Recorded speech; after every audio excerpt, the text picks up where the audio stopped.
This is the meeting of the Select Board and Planning Board Housing Subcommittee. Can everyone hear me? Yes. Okay. I can. Okay, this is July 25th at 5 p.m. Pursuant to Governor Baker's March 12th, 2020 order suspending certain provisions of the open meeting law, GL Chapter 30A, Section 18, and Governor Healy's March 29th, 2023 order extending remote participation by all members in any meeting of a public body. This meeting of the Housing Subcommittee will be conducted via remote participation. Specific information and the general guidelines for remote participation by members of the public and/or parties with a right and/or requirement to attend this meeting can be found on the town's website. For this meeting, members of the public and committee members may attend the meeting remotely, following the instructions at the top of the agenda. And every effort will be made to ensure that the public can adequately access the proceedings in real time via technological means. Pursuant to MGL 7C 30A Section 20F, after notifying the chair of the public body, any person may make a video or audio recording of the open session of a meeting of a public body or may transmit the meeting through any medium. At the beginning of the meeting, the chair shall inform other attendees of such recordings. This meeting is being recorded by the town, and I see the edge there, and there might be other members of the public. Any member of the public wishing to speak at the meeting must receive permission of the chair. The listing of agenda items are those reasonably anticipated by the chair, which may be discussed at the meeting. Now, all items listed may in fact be discussed, and other items not listed may be brought up for discussion to the extent permitted by law. All right, so we'll do a roll call. Jeremy?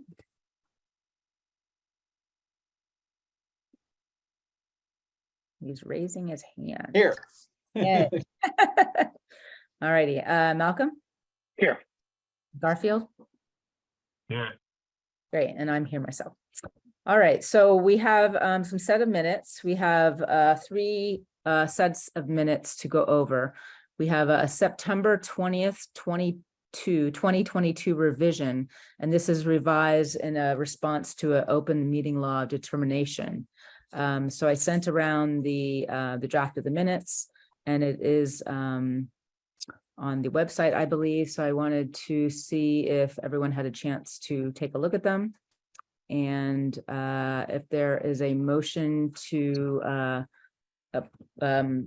bring a discussion to approve the minutes, I'll take it.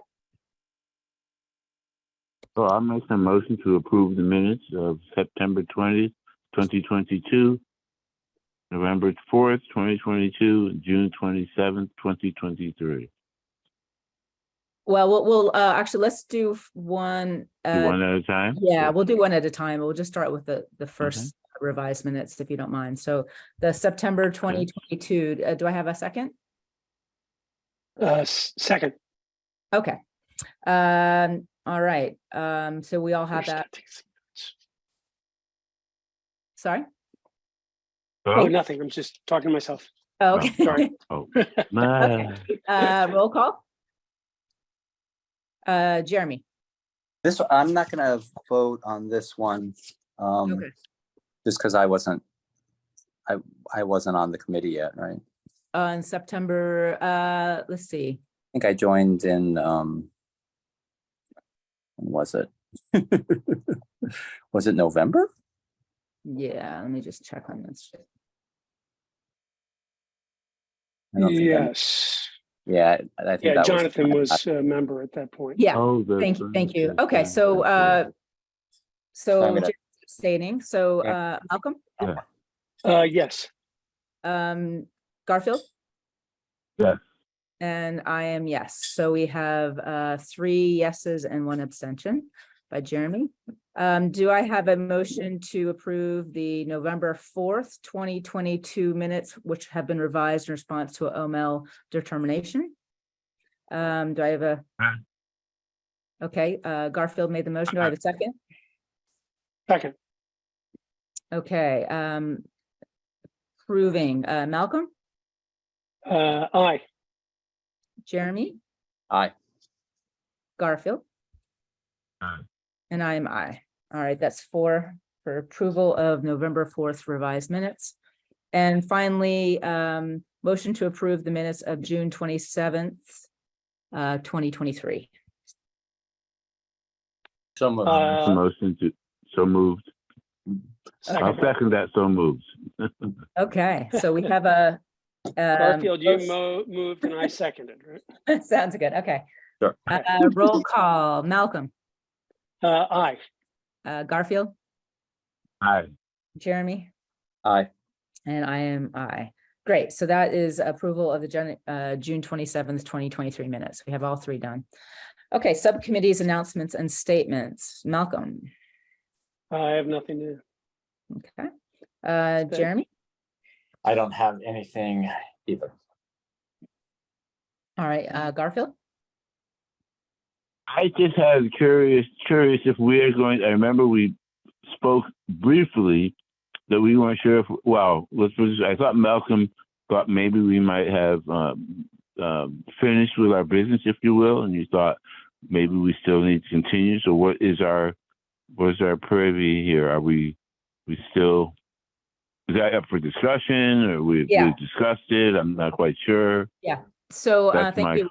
That's my actually on new business, so we will be bringing that up. That's most of the topic Okay. of today's section. So yeah, we will be bringing it up Okay. shortly.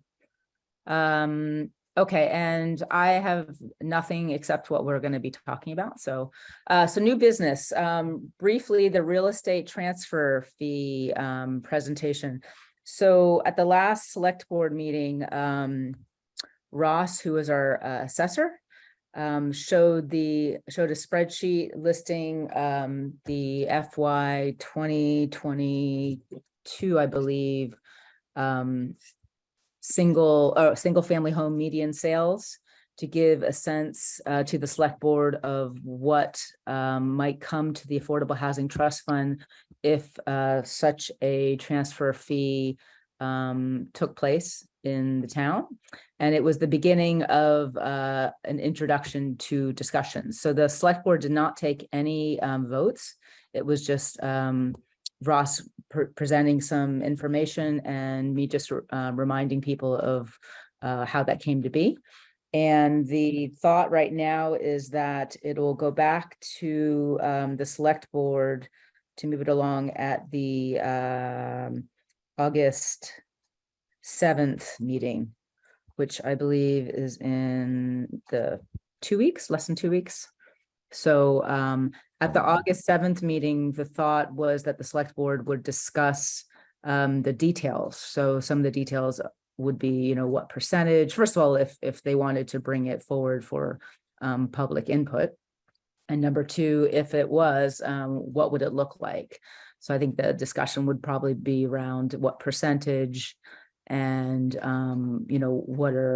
what would the cutoff be? So some of the examples given was a million, single family homes sold over $1 million, for example, or would it be a percentage? So right now, I think the thought is that would be discussed on August 7th by the select board. So I just wanted to give everyone an update on. Is that a correct date, Lee, by the way? Is that not a That's Monday? a Monday. Yeah, that's a Monday. Yeah.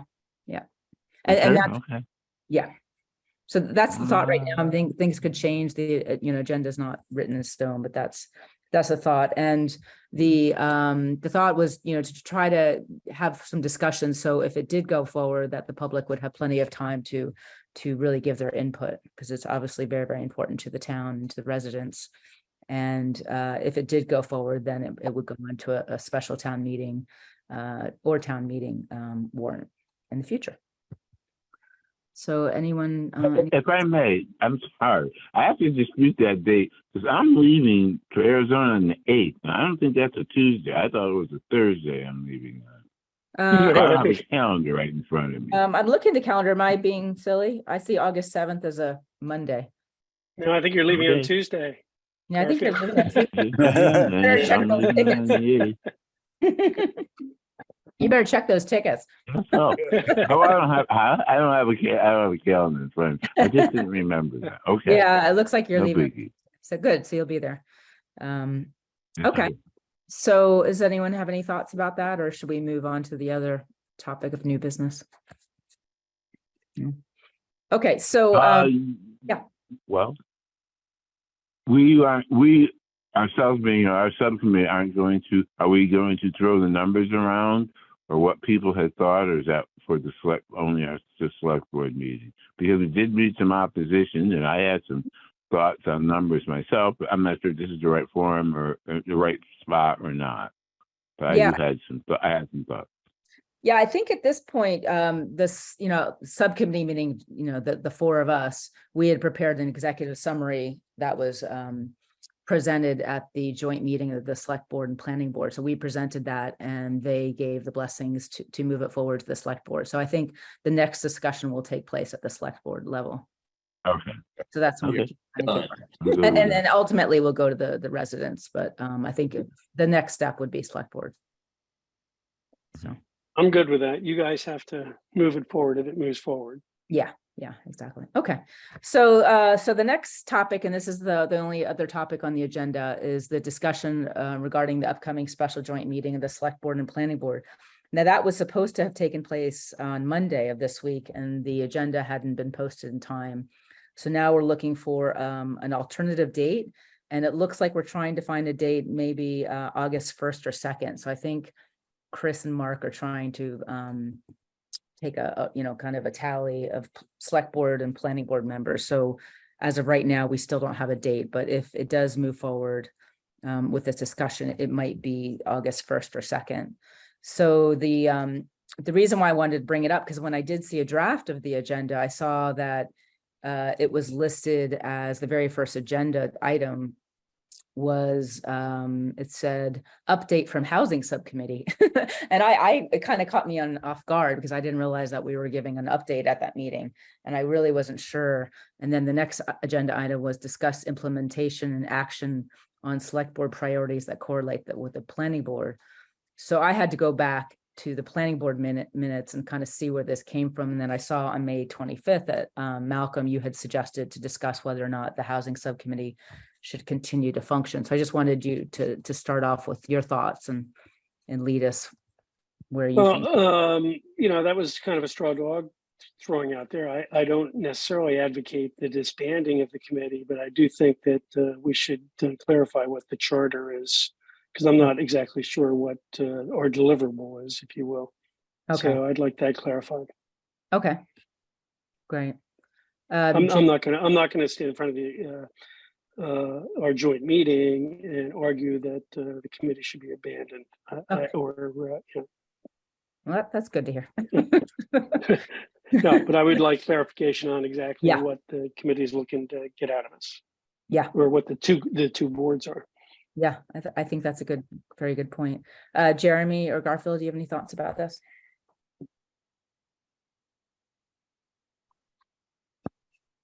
No, I'm with Malcolm. I'm more nailing down what our charter is would be. Yeah. Okay. And I think, with the master plan being revisited soon, I think that'll work into really where we see our roles in regards to, housing subcommittee and master plan in the bigger picture. I think we've done, really great job for such a small committee of volunteers, and I'm pretty proud of the work we've done. I guess one of my questions is if we are on the agenda as giving an update from the housing subcommittee, which, I'd be happy to just give a brief kind of update. I asked Steve when I saw that, are we expected to give a presentation or a PowerPoint? And he said, no, it's just a brief update. So it doesn't seem to be, that formal, but just for your thoughts, I could just kind of run down some of the items that we brought forward for town meeting and, how the senior tax deferral item is still, waiting to be discussed, and the worksheet that we've been working off of, and the leadership roles and discussion that we've been having with Chris Remble. So, we can kind of brief the two boards on what we've accomplished, if that's okay with you guys. I'm good with you taking the lead on that, Lee. Okay. Yeah, I think that's good. I think that's a good, that's the perfect lead into it, because this is the work, right? And Yeah. is that the kind of work? Yeah. Right? Or it's like, why are you guys talking about that? Yeah, yeah. But I would say, to have some kind of benchmarks or goals, it was interesting because this kind of works into what I was asked last week to attend a meeting. It was the Martha's Vineyards Commission's Housing Action Task Force. And they had invited Provincetown Select Board, Alex Morse, and the town manager to talk to them about housing. And the reason why I had been invited is because they were watching what was happening with the short-term rental bylaw a few years back. And I had received a few calls about, when I was working on the bylaw, some of the obstacles that we faced and some of the details and, how things were going. So, but what I learned from, sitting in on this Martha's Vineyards Housing Task Force is, really what would be helpful to have some benchmarks and some goals. And, if we were to say, okay, well, for example, we by 2024, we want to have 50 new workforce housing units online or on stream, or we want to have 30 affordable housing units saved, or if we have some kind of benchmark so that at the end of a fiscal year we can say, hey, these we've reached these goals, these are our targets. And I can understand how I feel like in a little bit we're acting kind of in a vacuum, because there's so much to do and it's such a heavy lift, and sometimes it feels for me like we're spinning our wheels and we're not really doing anything, but we're actually doing quite a bit. Well, Yeah. I mean, are you looking for like the subcommittee to come up with some of those benchmarks? Because in terms of like realizing any of that, like the subcommittee has very little to do with that, right? Yep. I mean, it's a lot of it's going to be private, Mhm. and I mean, at most, like the boards and committees can set the table unless, the town is willing to, to commit a significant amount of funds to developing, housing. Yeah. And so, I mean, maybe that's something that, that the committee, the subcommittee could do is, help to come up with some of the, propose some benchmarks that we should be reaching at a point. Yeah. Yeah. At least that way, it'll be tangible. It'll, we can actually say this is what we've achieved. Because, right now we actually have quite a bit accomplished. If you look at the housing worksheet, and we've really, went through and we had a kind of a brain dump, and we went through very meticulously and knocked things off and what's realistic and what's the lift from the town and what's the lift from nonprofits. And so we've actually done quite a bit of work, but when it comes down to showing what we've done, it's quite hard to quantify that. So maybe having some kind of benchmarks, or I can look at the housing worksheet right now and see how much we've done, and possibly when we meet on the 1st or 2nd, I can just knock off some of the work we've done in the housing initiative summary, which is quite impressive, I think. But at the same time, it leaves a lot of work still to be done, so what we went through and said, well, this isn't, this is a planning board initiative, or this is better done with a nonprofit, or this is, we don't have the staffing for this.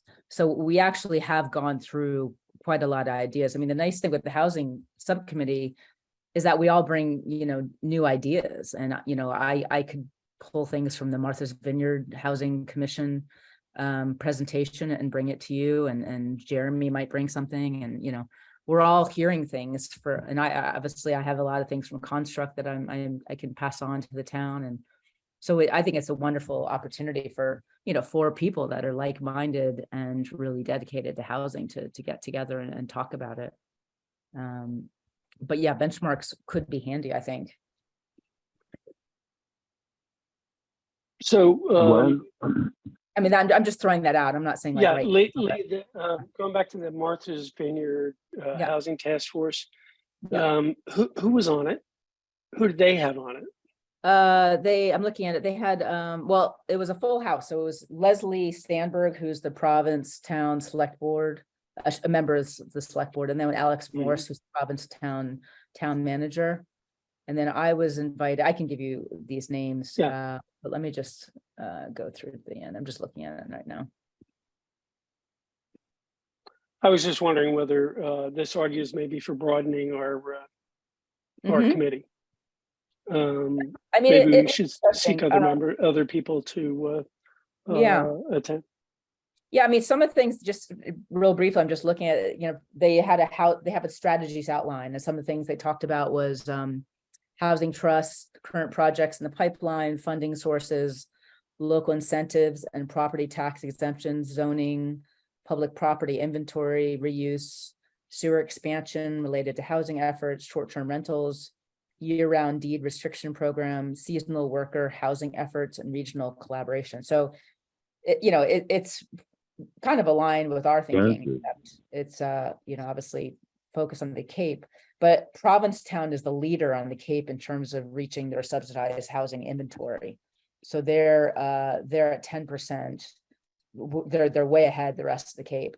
I think the next town closest to them is Orleans, but even the towns directly next to them are far off. Maybe they have 1% housing in terms of meeting that inventory, that the subsidized housing inventory units that the state is recommending. So Provincetown has 9.5% at the currently, and Orleans has 9.4, but just next to them, Truro is 2.3%. So they have quite a job ahead of them. But I think we can learn a lot from the Cape and Nantucket and Martha's Vineyard. I mean, they're very seasonal. They have a lot of issues with worker housing that we, quite frankly, we want to make sure we don't go down that road, because they're having serious issues there.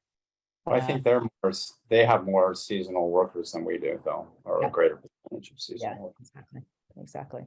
So, I'll keep, what I can do is I'm keeping in touch with them, and I told them that about the two initiatives that we were, that as the housing subcommittee, we brought forward, the real estate transfer fee and the affordable housing tax exemption. That was the one that we had also brought forward, which we haven't really gone back to in a while. But so I think exchanging ideas with other municipalities is always helpful. I'm in touch with Northampton as well to see how they're doing. So I'd be happy to share things as I learn more. How do we plan on implementing these things? Because they're wonderful. We've earmarked, if you will, a lot of nice things on our list, or nice things or things that should be done.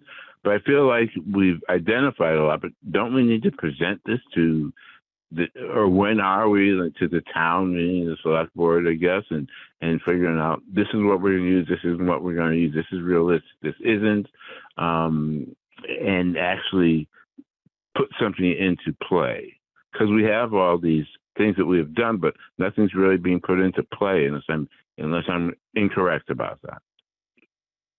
Malcolm, do you want to talk to that, or Jeremy? Yeah, well, my feeling is, Garfield, that you're right. I mean, we need to figure out how to implement those things that aren't already in process, and maybe we should take that as a challenge for our next meeting, for each one of us to come in with an idea of how to go forward on a particular initiative. Well, maybe that's a good topic. Maybe that's a good topic for the joint meeting, in that go through, because there's a number of those things that staff are already doing. And so we can just sort of take those off the list, or say that staff is already in process with this stuff. These are the two things that the subcommittee brought forward. This is the thing that Vivian brought forward. And then, of what's left over that's not being done either by private or other town entities, then, like, where should we go with these? Are these our priority to start pursuing how we can get these programs going? But I mean, because in the end, for a lot of these things, you need the initial buy-in from the select board. So you need the select board to say, hey, and so, like, the planning board, we can, we can support, like, hey, yeah, we think this is a great thing, and if there's any, insight into that, we can provide. But I mean, Yeah. But maybe if it's not that's, related to bylaws, there's not much we can do. Yeah, Yeah. yeah. yeah, I mean, that was the attractiveness of the two initiatives that I suggested. The real estate transfer fee and the exemption for affordable housing. Those were kind of quote low hanging fruit in that there were more policies, and it was something that it could be voted on. It's kind of a long view because it has to go through the legislation and has to get the governor's signature. So we're talking years for anything to come forward. But at least knowing that it's a longer term solution, to get the ball rolling and just see if people are interested. I thought that was kind of a smart thing to do just to get it going. But, even looking at Chris's answers to the leadership worksheet that Malcolm had put together, with, where are we in terms of the leadership, how much do we expect the town to step up? And I thought that was really, really helpful because what Malcolm did, which I appreciate and think you did a great job, Malcolm, is you put it in like You did. bullet forms and just said, okay, well, what about a housing symposium? To tell us the town's buy into that and what would it take, and what about developing an ADU strategy, and what about working with landlords? So I had, I don't know if I had shared that with you guys. And I'd be happy to put it up on the screen, but, just having the answers, at least we can say, hey, this is nothing we can do at the moment from a housing subcommittee.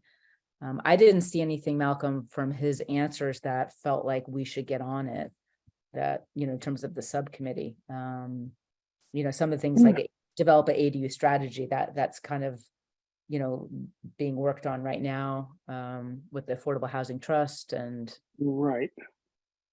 the blighted properties, the AG's abandoned housing receivership fund program. There's really nothing the town can do except know, which properties might qualify for that. But really, there's, nothing we could do as a town. Creating. Well, except to enlist others to run with the ball, basically. I mean, if Yeah, you have blighted properties, then Yeah. maybe the next phone call is to Construct or someone else who might Yeah. be interested in pursuing it. Yeah, exactly. To flag it. Yep. Yeah. Mhm. Lee, Yeah. when we were, when we had when Ross was there and showed us those numbers, Mhm. and we had some people get up and weren't happy about it. As Mhm. you know, there's always someone who's going to speak their voice. But I think that is something that is concrete, and we can move forward with it. Can we not designate the amount, if you will, and who it will be affect? Because I have some thoughts about it myself. Yeah. On who would be affected by that and what it should be. And I don't know if we should make long-term people that have lived here part of that having to give up something. But if there's someone new coming in or over $1 million, I think that's right. But if you've lived here for 20 years or more and you're going to sell your house, you shouldn't have to take a hit on it either, I don't think. That's my thought. Yeah. I don't Yeah. know if I don't know if that can be part of the exemption. Yeah. That I think it's that mostly might be a tough. bigger percentage. Yeah. Yeah. Um, So Garfield, are you saying that, if you've had owned your property for X amount of years, they should be exempted from the transfer fee completely? Is that what you're thinking? Yes, that's what I'm saying. I mean, I'm on the housing committee, Yeah. and I'm all for it and love it. But I also think about the people. That's me, and I think about I'm fiscally conservative, I would have to say, about myself, and I don't like the idea of that happening. I have to say, but Michelle might have been right this time. I think that's. There's a lot enough new people coming in, a lot enough new sales that seem to be going on, that could be more of the way it happens as opposed to someone who's been here for a while. That's my thought. Yeah. I mean, If I made that clear. Yeah. I mean, there are ways to add exemptions depending on how the home rule petition. Oops, my cat. How the home rule petition is written. So, I was more enticed by the $1 million, the $1 million and over sales. That was something I was kind of intrigued by. And Jeremy, I don't know if you and Malcolm saw that, but it was going to bring in, I think there were only 9 properties, and it was going to bring in just under $300,000. I guess it was. But I guess what maybe Garfield, and correct me if I'm wrong, for people that maybe their property is worth over $1 million, but they've been here 20 years. Do you add an exemption on top of that saying, okay, well, even though your property is worth $1 million, you've lived here X amount of years, therefore you're not going to be in this net. So And can we do that? Can we legally do that? No, well, you can add exemptions. I mean, I think that goes down a slippery slope. I know of exemptions being added, such as anything related to affordable housing. So, any property, any single family unit, let's say, or property that's being sold, it wouldn't come under this real estate transfer fee. So you could put exemptions. Other exemptions. Well, correct me if I'm wrong. I'm sorry. Go ahead, and then I'll say. Oh, no, I was just saying the other exemptions that I saw listed, and I don't know if any municipalities have actually enacted it, were veterans, vulnerable populations. So it could be, disabled or, senior citizens or whatever. So depending on how you write the home rule petition, you have latitude. And the nice thing is you could always write it in such a way that you could go back to it. So one thing I wanted to look at was, having it be reviewed, every few years, maybe every 3 years, to say, do we actually want to continue with this?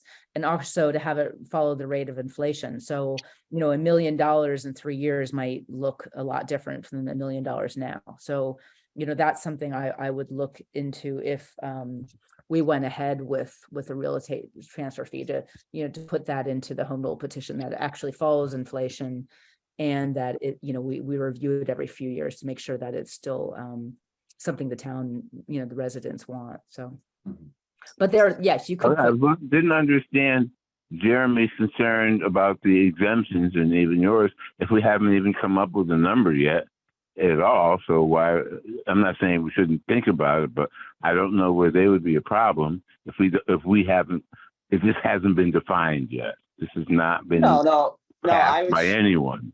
I was just curious if you could put an exemption around time that you lived in. Like, I get the populations, right? So you could take senior population and exempt, but I lived here 20 years or not. Does that mean you are registered to vote for 20 years? I mean, what does that mean? Yeah. It could be right?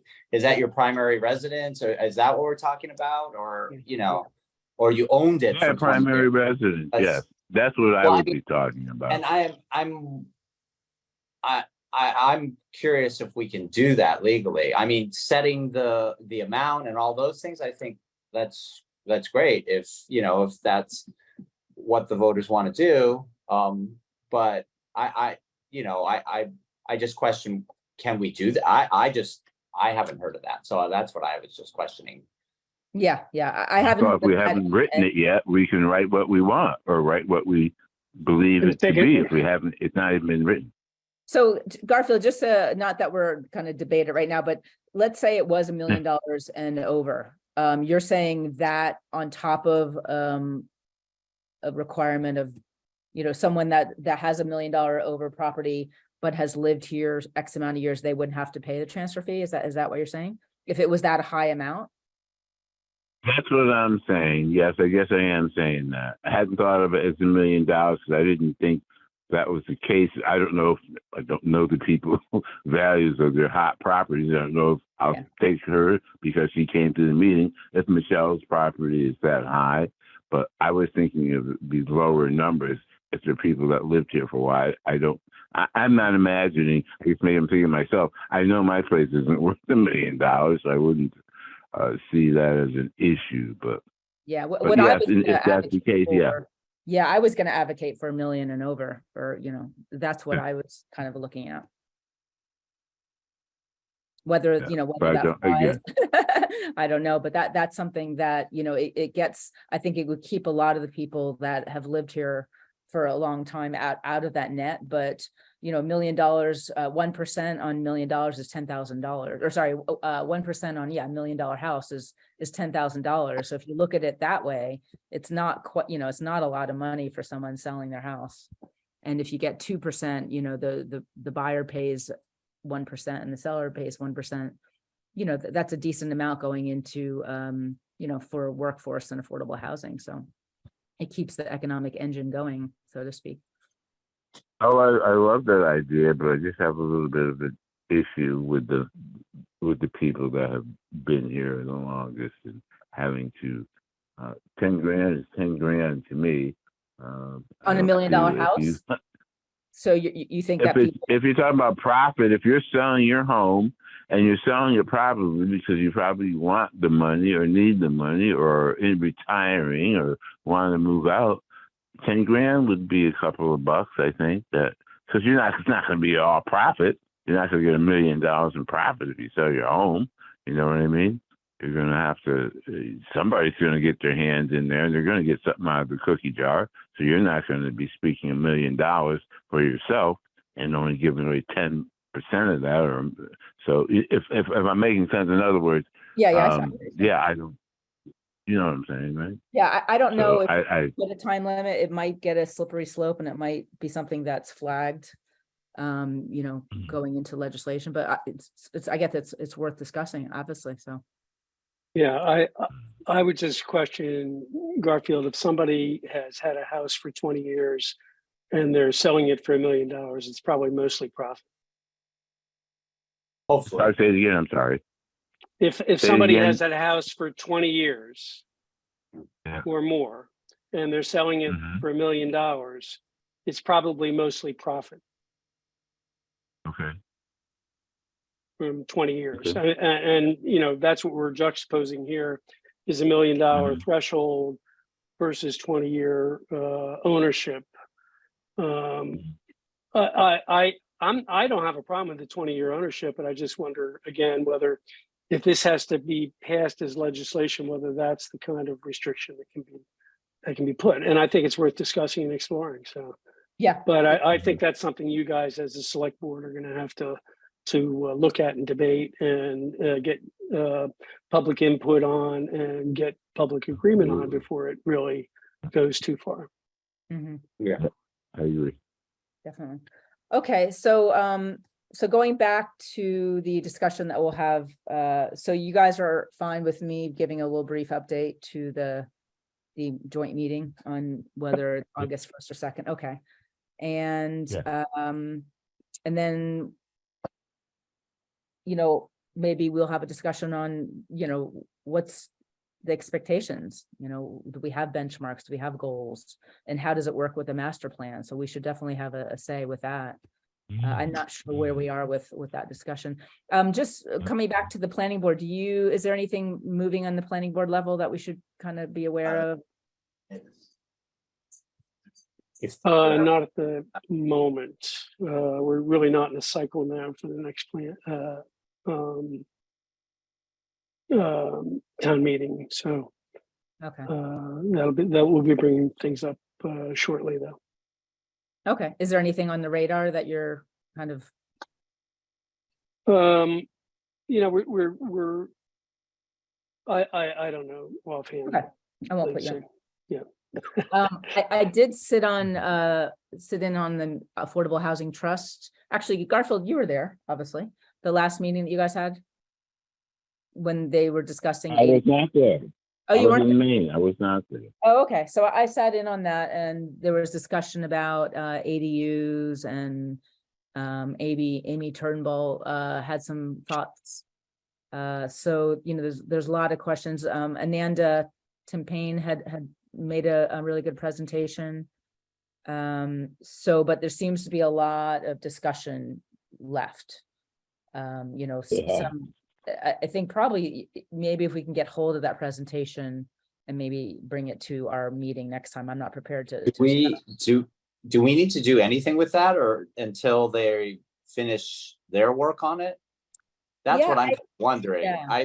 I you know, I mean, they're looking, what they're trying to do is they're trying to offer some sort of subsidy, right, to increase the Yeah. ADUs. And so I think we just let them go until they, you know, they Yeah. have something concrete. I don't know if, I mean, are they looking for Okay. input? No, they're No, not. I'm Jeremy just got a curious good to point. see- Sorry? I just think Jeremy has a good point. Yeah, I was Let us curious work because on it that, first. they had that 100, I believe, and correct me if I'm wrong, Garfield, I believe that they had the 150,000 and it was really, one of the discussion point was, how do we best spend it? It's a pilot program. So, do they have a selection process, and they obviously will pick one property or one person that will get this grant. And, some of the Well, discussion. 250 we're getting from the town, wasn't it? 250,000? Oh, I was, yeah, I could be wrong for the ADU pilot. Is it 150 or 250? I could be wrong, Garfield. For some reason, I thought it I'm was, not sure about that. Yeah. yeah. Is that Um, our, Anyway, But yeah, so it was, it was a pilot program. So the discussion is, one lucky person will get that, and there'll be a covenant on it for X amount of years. And so, when the presentation was going on, then there was discussion, is this too laborious? Is it too much to ask for someone? Is it attractive enough for someone actually to want to do it? Because there's so many things that they have to check off to be able to qualify. And then I think Amy came on and was suggesting, maybe it's better to slice that money up in smaller grants, 20,000 for a few different people. And, so I think there's a lot of discussion left. So, so I'm just curious where it lands really, but I think the basic discussion is for this pilot program, what's the best way to do it. So, yeah, so we'll see. I'm just curious. I'm just keeping my eye on what's happening there. So, yeah. But, as you guys know, the ADU program really hasn't, how many ADUs have been created since the zoning change? Maybe one or? Any? We really don't have a way of Yeah, knowing One- that this is by right. yeah, yeah. So, building department, right, would know. They should know any building permits for ADUs, right? yeah, But it doesn't Yeah. come back to us, basically. yeah. Okay. Maybe that would be a good, something to find out. So, I'm okay, wondering, like, one of the things that is kind of interesting, and I don't know, I mean, this doesn't need to be this subcommittee, but and the conversations do happen from time to time, but I'm wondering, at really going after those conversations with the private affordable housing players in the Berkshires, and what they're looking for from the town. I don't know if we want to, it comes up, and I mean, I think we see some of that in the planning board, and I know Chris probably sees a lot of that. But I don't know.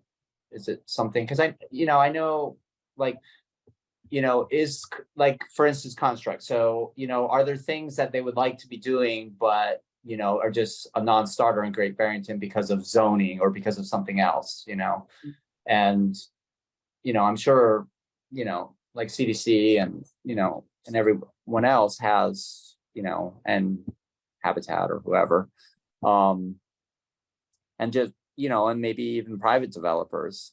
I mean, one thing that overall that the town can do a better job with is really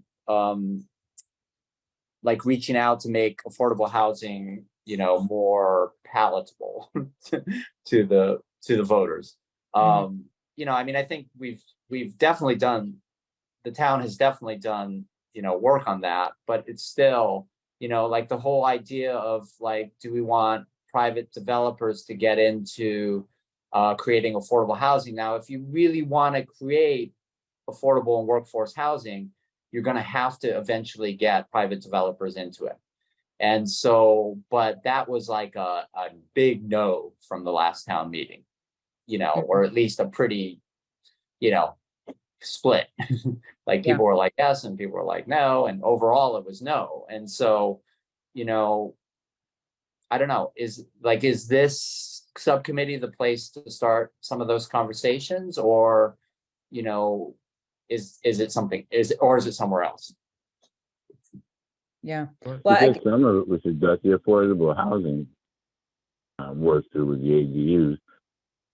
That's what we were discussing, are discussing. I don't know if we need to jump in on that yet or not. Yeah, but I know from Construct, speaking with my director of development / communications hat on, it comes down to money and resources. So, what's appealing was, with the real estate transfer fee, if the town has, a pool of money and a nonprofit has a ton of money, and there's a property that's at risk of being sold, where current tenants that are living affordably might get evicted and it might turn into market rate housing. If the town could work with a nonprofit such as Construct, purchase it, and then, put a covenant on it for deed restriction that it's affordable. So, it's kind of coming together of different pools of money. And I know that's kind of what Construct is doing, because nonprofits will tend to go to the town and they'll go to the CPC, or they'll go to the ARPA money, or they'll go to the Affordable Housing Trust, because they might have a pool of money, but they just don't have enough. And that's where that partnership comes in. So the more money that the town can have to offer to nonprofits to do real estate rental assistance programs, or, join together to purchase a property to make sure that affordable tenants are left in their homes, that's very helpful. I participated in Governor Healy had a meeting at the Berkshire Innovation Center recently, and they wanted to talk to municipalities to hear what the state could do a better job of. And I had brought up, the state's very good at convening, and, they have money to bring together municipalities to talk to each other, because a lot of these issues are regional. So what I was saying is that, we're all working in silos. So I'm trying to listen to what Pittsfield is doing and to Lenox is doing, and Richmond and Great Pyrenees, and then we're trying to pull ideas from different municipalities, and we're trying to make sure that we're not uprooting something that maybe Lenox is doing. Like, so if we have a short-term rental bylaw, how does that affect our neighbors in the next, abutting towns? So they thought that was interesting, so we're talking about a housing symposium, for instance. So if we had a better communication with other towns, we can learn from each other, like what I'm trying to learn from Martha's Vineyard in Provincetown right now. So, it's money and communication, and also selling, people on what the need is, and why it's so important that we keep our economic engine driving, and we help our workforce, and we help our struggling residents that are losing their homes on a daily basis almost. So, a lot of it's like communication. So it comes down to kind of communication for me, and money and resources. Well, So. We're far from that now, right? And so basically the question is, is the town willing to put money behind these things? Now, of course, when we get money, right? So we get like a certain match for CPA funds, right? We get ARPA money, right? And so when all of these monies or grants come in, it's like, those are kind of easy lifts, right? But when we're talking about things like this transfer fee, like, so that's coming directly from homeowners, right? And so, and then, other monies that we raise, eventually it's going to be money from taxes, whether it's state taxes or local taxes.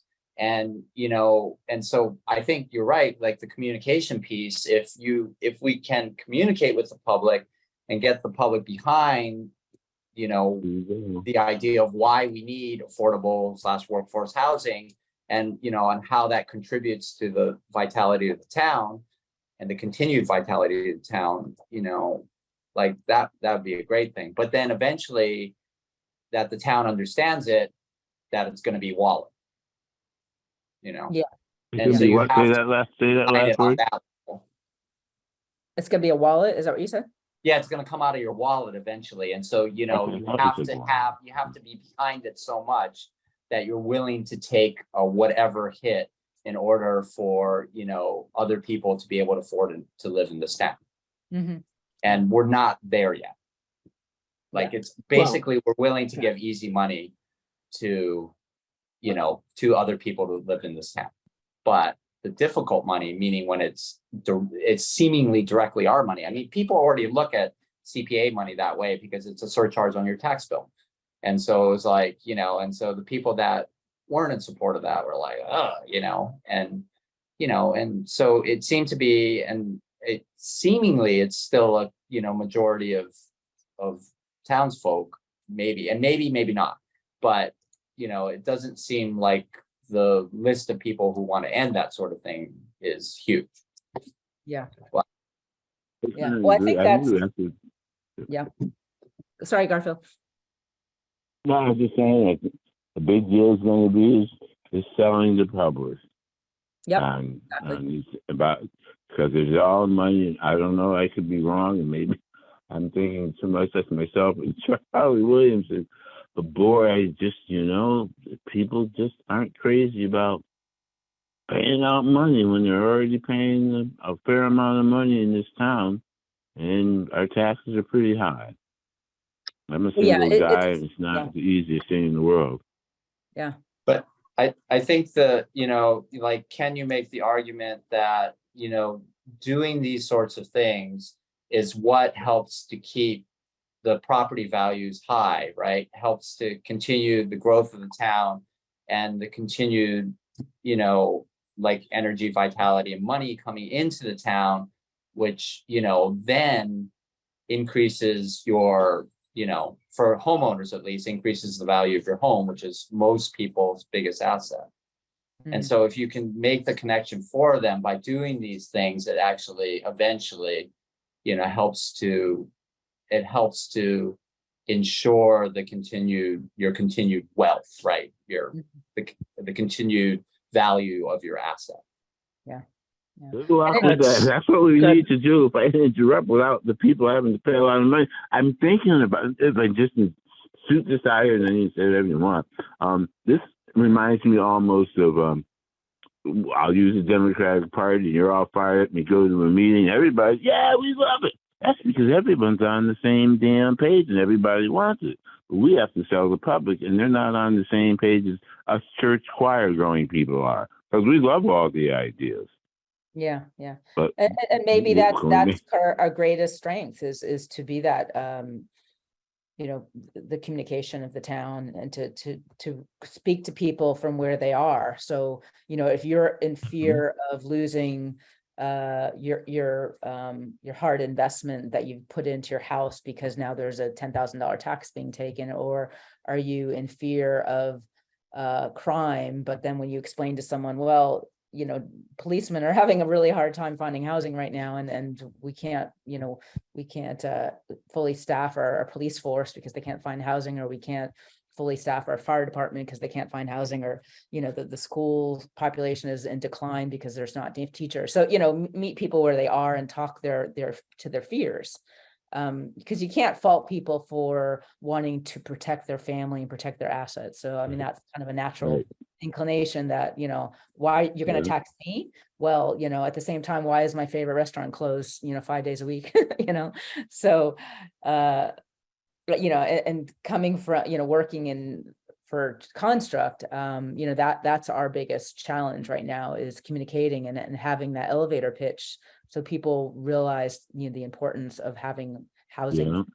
So maybe that's something I'll realize until you ask them to open their purse strings, and then nobody wants to realize it. But I bet if you ask 80% of the people, they'd be like, yeah, sure, that's a great idea, but I don't want to pay for it. It's like the old not in my backyard thing kind of thing. It also depends on who you're listening to. So, I'm listening to people that are being evicted, and from my job, I'm getting calls saying I'm being evicted because my, landlord's turning it into a short-term rental. But then I'm also getting calls from landlords saying there's too many renter rights, and I'm being, so I mean, hearing from everyone has a different perspective. So it's a hard one.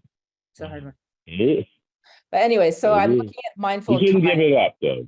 No, I think we're fighting the good fight. Keep trying. We're fighting the good. All right, so let's wrap this up. Any last words before we look at for our next meeting and give it open to the citizens speak? Any last thoughts? No. Okay.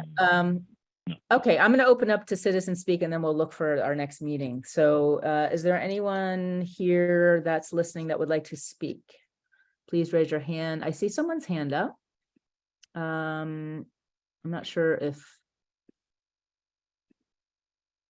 you can, oh, is that you, Garfield 912? Oh, No, I- 185 is. Oh, I see I it, don't even have 185, my- okay. Okay, so 185, yes, hi. Hi, this is Michelle LeBaire, 70 Division Street. Hey, Michelle. Hi, I just want to say a couple things. I'm listening to the meeting and I'm taking down quotes. I'm strongly opposed to this quote unquote transfer fee. As a matter of fact, I'm already going out talking to people about it, and people are going, what? We're going to be taxed again, and you can call it anything you want. It's yet another tax. And I'm seeing quotes like, struggling residents losing their homes. Well, I got to be honest with you. I know what police officers make in Great Barrington. We have friends who are on the police department. And my husband and I don't even come close to what one police officer makes. And I keep hearing these things that police officers can't afford to live there, fire department, doctors, nurses. I know what nurses make. I work with nurses. I make just over $25 an hour, and I work for a public school district. My husband isn't much better, and he has to drive back and forth to Westfield for his job. Due to various financial circumstances, I inherited the family homestead, and I desperately want to hold on to it. My parents lived here 66 years. My dad built the house. And I am hearing, and Lee and Garfield, I said this at the select board meeting, now you're telling me after my parents paid taxes on it 66 years, my husband and I have lived in Great Barrington for decades. We paid taxes on the houses we owned, and now you want us to pay more? No. And I'm going to be speaking in opposition against this. Excuse me. And then, Jeremy, you said, people don't want to take a hit so others can live here. I want to stay here. I've contributed to this community. I served on a town board. And I feel like I'm being forced either into affordable housing, because my husband and I may not be able to afford to keep our house, or we're going to have to leave the area. This is outrageous to me. So I did do a public records request to get as much information as I could as to prior discussions on this. And I am talking to people. I met with a couple on Friday, and they were outraged by it. So if you don't think you're going to get opposition, think again. And it is going to be a hard sell. Already people are saying, well, I contribute to the CPA, which goes to affordable housing. Now they're going to double tax me. And that's true. That's a true comment. So I'm going to be very vocal against this. And Garfield, you brought up, people who lived in their homes 20 years. Well, I was born and raised in this house, but I haven't owned it for 20 years. But it is a family homestead. But there are on your side, Michelle. If you had to listen to me, you'd heard that I agreed with what you said. I not only listened to you, I recorded it, and I took notes. So you'll know that I was behind you. The thing is, like, some people have owned their homes all their lives.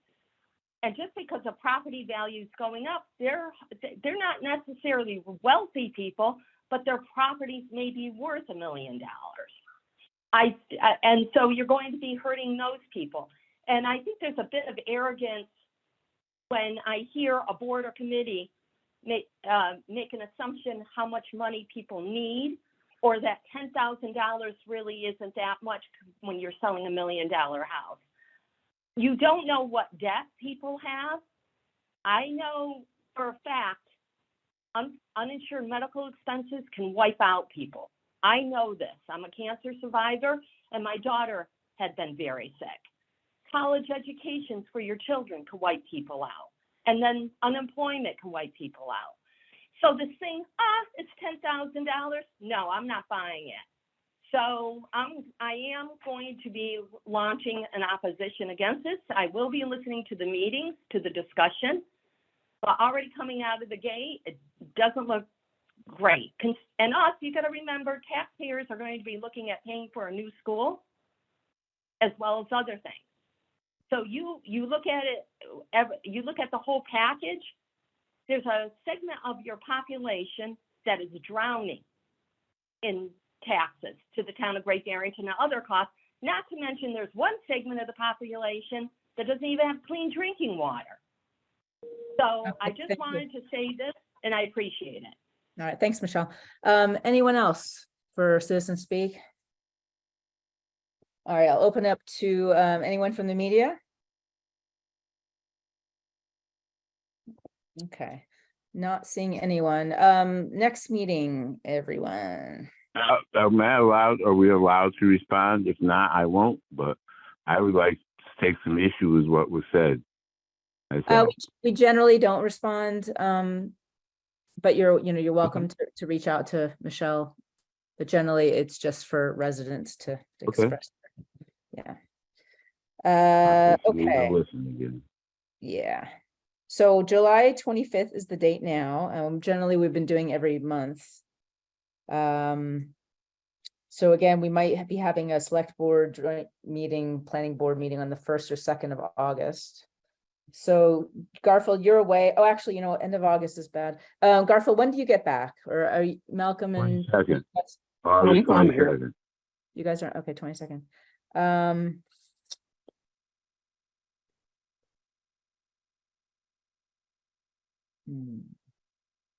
So you're back on the 22nd, yeah? Yeah.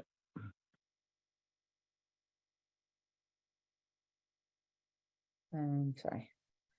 I'm gonna be in Colorado with my daughter in August. Let's see. So maybe the 29th. Can everyone Works for me. of August 29th? Can you guys do August 29th? Sounds all right. Okay. Sure. Sounds right to me. Is 5:30 good? Yes, What day of the week is that? I don't have a calendar. that's a Tuesday. Yeah. Tuesday, yeah. Yeah. Okay, super. Yep. So I'll put that in August 29th at 5:30. And yeah, so I guess I'll see the four of you at the joint meeting with select board and planning board whenever that happens. And if anything else, I will take a motion to adjourn the meeting. So So moved. Okay, second. I'll second. Okay, roll call. Garfield moved, I second. Oh, great. Yes, Jeremy?